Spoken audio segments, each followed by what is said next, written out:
حاضر خدمت ہے آج کا میرا کالم۔ عنوان ہے کرونا وائرس قصوروار کون؟ جرمنی سمیت پورے یورپ سے اب کرونا وائرس کے خطرات آہستہ آہستہ ٹل رہے ہیں اور زندگی معمول کی طرف لوٹ رہی ہے۔ سخت احتیاطی تدابیر کے ساتھ انسان ایک بار پھر اٹھ کھڑا ہوا ہے اور اب وہ لرزنے والی کیفیت نہیں ہے۔ اب ہر کوئی اس کی وجوہات پوچھ رہا ہے، ہر کوئی جاننا چاہتا ہے کہ قصوروار کون ہے۔ یہ جو شدید قسم کا نقصان ہوا ہے، اس کا ذمہ دار کس کو ٹھہرایا جا سکتا ہے؟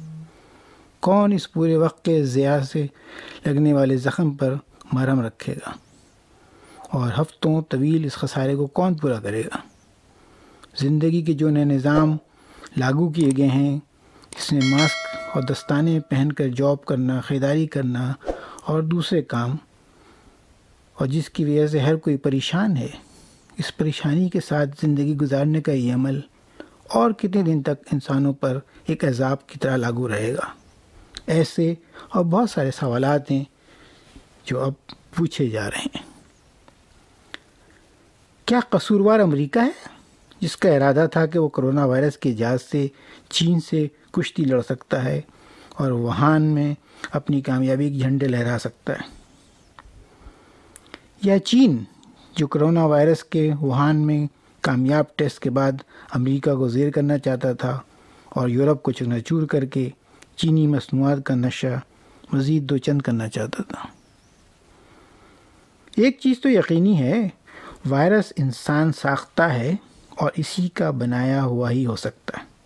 بار بار جو یہ تجربہ کار صحافی چمگادڑ یا دوسرے جانوروں کو کرونا وائرس کا منبع قرار دے رہے ہیں، اس میں کوئی صداقت اس لیے نظر نہیں آتی ہے کیونکہ ان جانوروں میں ایسے کسی وائرس بنانے کی تکنیکی مہارت موجود ہی نہیں ہے۔ تو کیا ممالیہ یا پستانیہ جانوروں کی بجائے یہ انسانی دوا ساز صنعت کا کمال ہے، جو ایک نئی ویکسین کی جانچ پڑتال کرنا چاہتی تھی اور صرف اس حقیقت کو نظر انداز کر بیٹھی تھی کہ ابھی تو اس نئی ویکسین دریافت کرنے کی وجوہات مکمل طور پر ان کے بس میں ہی نہیں ہے؟ کیا یہ دنیا بھر کے کاریں بنانے والی کمپنیاں ہیں جنہوں نے کرونا چال کا انتظام کیا ہے؟ لوگوں سے اس بات کی توجہ ہٹانے کے لیے کہ کوئی بھی جراثیم دھول کے ذریعے ان کی گاڑی میں لگے فلٹر سے نہیں گزرتا، یا پھر وہ چاہتے ہیں کہ کاروں سے بڑھنے والے نائٹروجن آکسائڈ سے لوگوں کو توجہ ہٹائی جائے، یا کرونا اللہ کی طرف سے ایک اندھا عذاب ہے؟ لیکن دنیا میں جو گڑبڑ ہو، اس کا الزام خدا پر کب تک لگایا جائے گا؟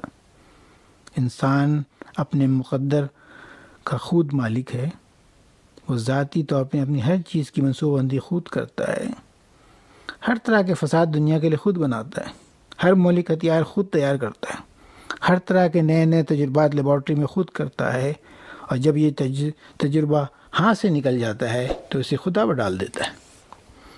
اس دنیا کے بنائے گئے قدرت کے نظام میں خلل پیدا کرتا ہے، اور اگر کوئی مثبت جواب نکلے تو اس کا کارنامہ ہوتا ہے، لیکن منفی نتیجے کو ہمیشہ خدا کی مرضی پہ ڈال دیا جاتا ہے۔ یا پھر میکسیکو کی پگڈنڈی سے کچھ ایسا مواد امریکہ کے صوبے کیلیفورنیا کے 1,25,000 نفوس والے اسی نام کے شہر کرونا کی طرف پہنچایا گیا ہے، یا CIA کی خفیہ لیبارٹری میں کرونا کو تیار کیا گیا ہے؟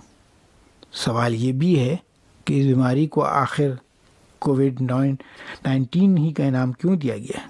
کیا ابھی کووڈ-20 نام کی کسی بیماری کو بھی آنا ہے؟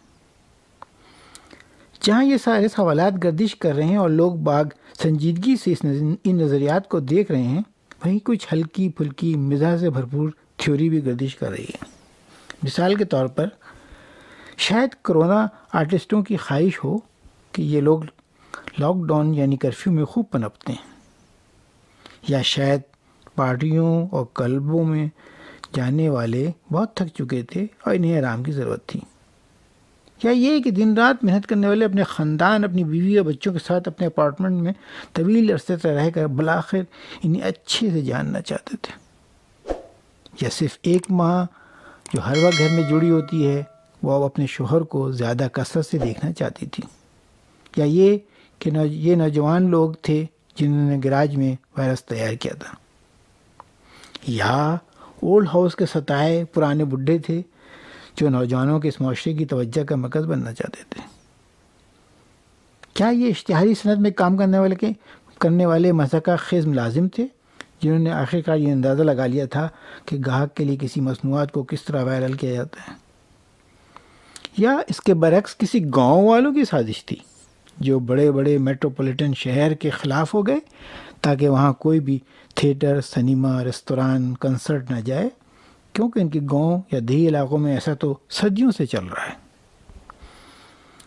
جتنی بھی تھیوری گردش کرے، لیکن یہ بھی بات اہم ہے کہ معاشرے کا ایک عام طبقہ جسے کبھی توجہ ہی نہیں دی گئی، اچانک سے معاشرے کی پوری توجہ کا مرکز ہو گیا ہے۔ اس وقت کسی کو بھی تیز اور بھاری بھرکم تاریخ کے پروفیسروں کی ضرورت نہیں ہے، لیکن ضرورت ہے تو ایک عام ٹرک ڈرائیور کی، تاکہ کھانے پینے اور ادویات کی ترسیل بند نہ ہو۔ ضرورت ہے تو نرسوں کی جو اپنی جان کو خطرے میں ڈال کر مریضوں کی جان بچانے میں لگی ہوئی ہیں۔ ایک کوڑا اٹھانے والے کی کہ کہیں وہ بیمار ہو گیا اور کوڑا نہ اٹھا تو شہر میں، محلے میں مزید دوسرے امراض جنم لے سکتے ہیں۔ کیا کبھی کسی نے سوچا تھا کہ ڈاکیا کتنا ضروری ہے، جو دکان کے بند ہونے کی صورت میں ہمیں ہر روز سامان جو آن لائن منگوایا جا رہا ہے لا کر پہنچا رہا ہے؟ یہ سادہ لوگ معاشرے کے لیے پہلے بھی اہم تھے، اب بھی ہیں، لیکن اس پر توجہ کس نے دی تھی؟ کسی نے بھی تو نہیں۔ میں موضوع سے ہٹے بغیر ایک بار پھر اسی بات پر لوٹتا ہوں کہ قصوروار کون ہے۔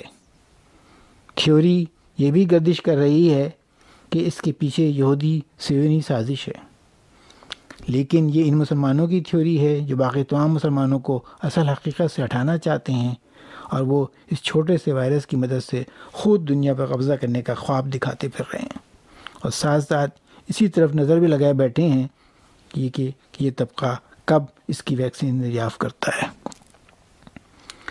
اوپر بیان کردہ یہ ساری سازشی تھیوریاں پیش کرنے والے دنیا کے ہر بڑے اور چھوٹے امکانات پر اپنی نظر رکھتے ہیں۔ اس ساری تھیوری میں ان کا مفاد یہ ہوتا ہے کہ ان کے سانچے میں کیا فٹ بیٹھ رہا ہے۔ بعض لوگ اسی ساری سازشی تھیوری دیکھ کر جو سمجھ رہے ہیں، لگتا ہے کہ وہی سچ ہے کہ کرونا کی سازش بھی دراصل انہی سازشی نظریات پیش کرنے والوں کی سازش ہے، اور وہ جان کر نظریات کے سیلاب میں انسانیت کو الجھانے کی کوشش کر رہے ہیں تاکہ ہمیشہ کی طرح اصل کہانی لوگوں کی نظر سے دور ہی رہے۔ بہت شکریہ۔